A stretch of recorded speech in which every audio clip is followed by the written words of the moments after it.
Hello mga kaibigan, isa na naman pong katanungan ang ating lilinawin ngayon sapagkat meron pong mga tao na nagsasangla ng kanilang property.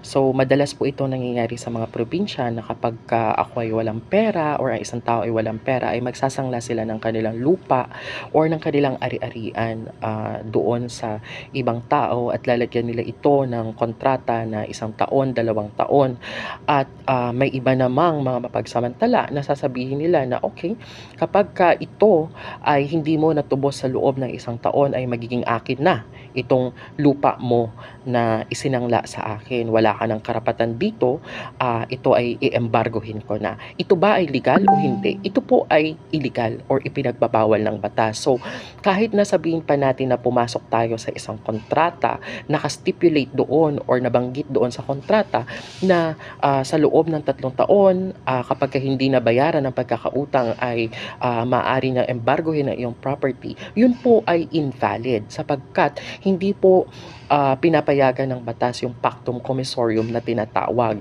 Kasi kung titingnan natin, yung property na isinangla ay mas malaki ang halaga kumpara doon sa pagkakautang. So ang maaari lamang pong gawin ng pinagsanglaan kapag halimbawa ay nag-expire na yung kasunduan, let's say umabot na ng 3 taon at kailangan na niyang masingil yung tao doon sa pagkakautang niya, maaari po niya itong idulog sa hukuman o sa korte na singilin yung tao at siya po ay binibigyan ng 10 taon para gawin yon. Or kung hindi niya gagawin yon, ibig sabihin hinayaan na niya yung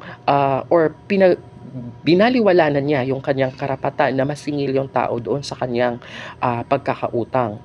Ngayon, kung halimbawa naman na idinulog niya yon sa korte para singilin yung tao, kung wala namang pambayad yung tao, ang maaaring iutos ng korte ay idadaan sa auction yung property or ito ay ibebenta. Ngayon, kung ano man yung mapagbentahan ng property na yun, yun ay ibibigay sa may-ari at ipangbabayad doon sa pagkakautang doon sa taong yun. Pero hindi po maaari na embargohin ng isang taong nagpautang ang property ng isang tao kapag wala itong maipangbabayad. Yan po ay labag sa batas.